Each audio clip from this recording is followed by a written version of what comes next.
team. Your thoughts on that? It's very excited, very grateful that the selection committee looked at our resume and determined that we were worthy of a national seed. But very happy for my players. Happy to be here. Just overwhelmed, really. I mean, it's an unbelievable day for our program, for our players, for our university, for our community, for our fan base. Just overall, just elated to sit here and be a national seed. But we all know the season begins now. So we got a lot of work ahead of us. We've got a great field coming to Clemson and a lot of work to do if we plan on winning this regional. I asked you this in Durham and you didn't really want to talk about it. Now it's up there. You're going to be matched up with South Carolina if you win. How do you feel about that? We're excited about that, but to be honest with you, that doesn't exist right now, and we've got to get out of this regional first. So I think the worst thing that you can do right now, sitting where I am, is start looking ahead. You can't look ahead. We've got quality opponents coming into Clemson to play us. You look at Western Carolina, who we've got to play first. We got to take care of Western Carolina first, and if you look at the 2 games we played them this year, they competed pretty hard against us. We were very fortunate to beat them here at Clemson when we played them. You got Oklahoma State. Josh Holliday's one of the best coaches in the country. A preseason top 10 team. Nebraska's coached by Darren Erstad, another very dangerous team with very good pitching, very good lineup. So we got to worry about this regional first. We're all excited to be a national seed, and to be paired up with South Carolina is awesome.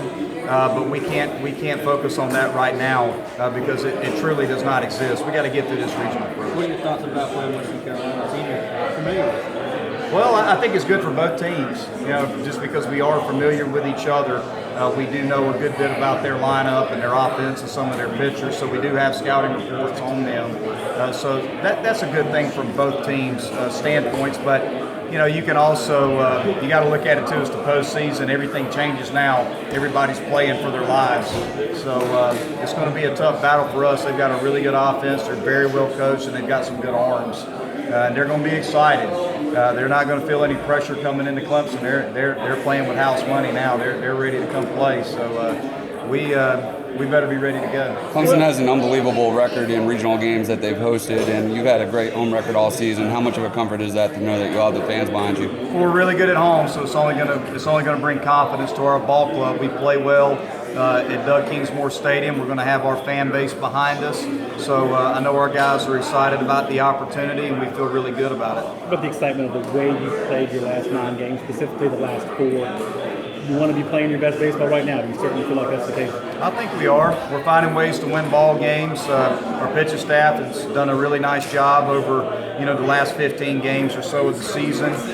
We're just finding ways to win ball games. We're playing good baseball, and now we get to play at home where we play really well. So I think overall our whole team feels really good about where we're at as a team right now.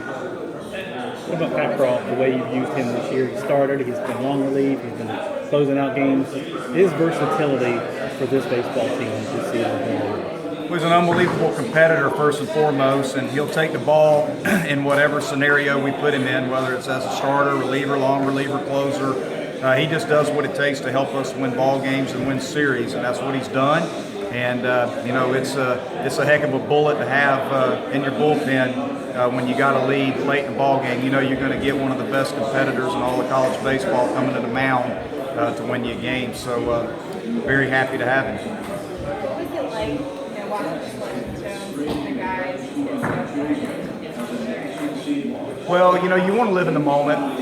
I think that's the biggest thing, and it's one of those things you'll always remember. You'll always remember when your name pops up there and Clemson's a national seed. It's a feeling of accomplishment. It's a feeling of excitement, but it's also a feeling of, hey, this is a great moment, but we still got a lot of work to do. We met with the team about an hour ago and talked about that. Just understanding that it is a moment to cherish. It's a moment to remember with your teammates. It's something you'll never forget it, and we should embrace it and enjoy it and celebrate it. But we also understand we got a lot of work to do. And it all starts on Friday. What about personally for you? How gratifying your first season? Something you haven't been able to do is to get a national seed. That's very gratifying. I mean, again, when I was given the opportunity to come to Clemson, I wasn't gonna leave, the College of Charleston for for just a better job, so to speak. I was going to leave the College of Charleston for a dream job. It was going to have to be a dream job scenario for me to leave, and Clemson is a dream job scenario for me. So, to be able, number one, to be the head coach at Clemson, a place with so much tradition, that's had so much success, a community that supports the programs here the way that they do, to be a part of it it's a dream come true for me. And to have the kind of success that we've had in year one, it says a lot about our players and the buy-in factor that they've had all year to come out every day and compete as hard as they can and work as hard as they can to put themselves in a position. It says a lot about the leadership, the selflessness of this ball club, and I couldn't be happier to be a part of it. How much sleep did you get last night? Is it still kind of surreal that you guys are ACC champs?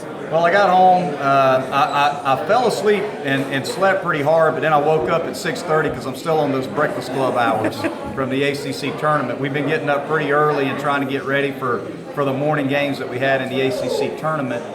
So my clock hasn't changed yet. So, I'm sure I'll crash at some point, but heck, I'll sleep when the season's over.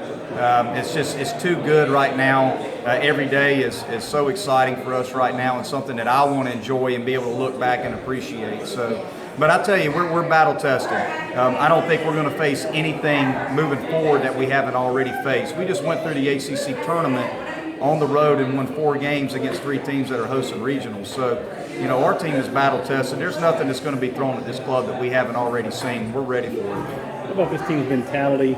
When you have the lead late in the game, I think you're 30-1 if you're leading after 6 innings. Mm-hmm. I mean, is that a mentality that once you get that lead, that it's game over when you get in late inning? Well, we talk a lot about winning the last 9 outs of the game. It's something that we truly try to ingrain into our players, and it's a belief system that we have.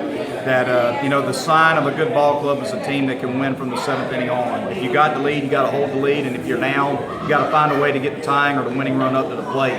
So that's our whole goal. And our guys have bought into that. They understand that, and we had early success of doing that, of holding on to the lead and coming from behind to win. And I think it just bred a confidence in this ball club that we can do that time and time again, and they've done that. So it's a testament to our toughness and a belief system that our team has. Anything else?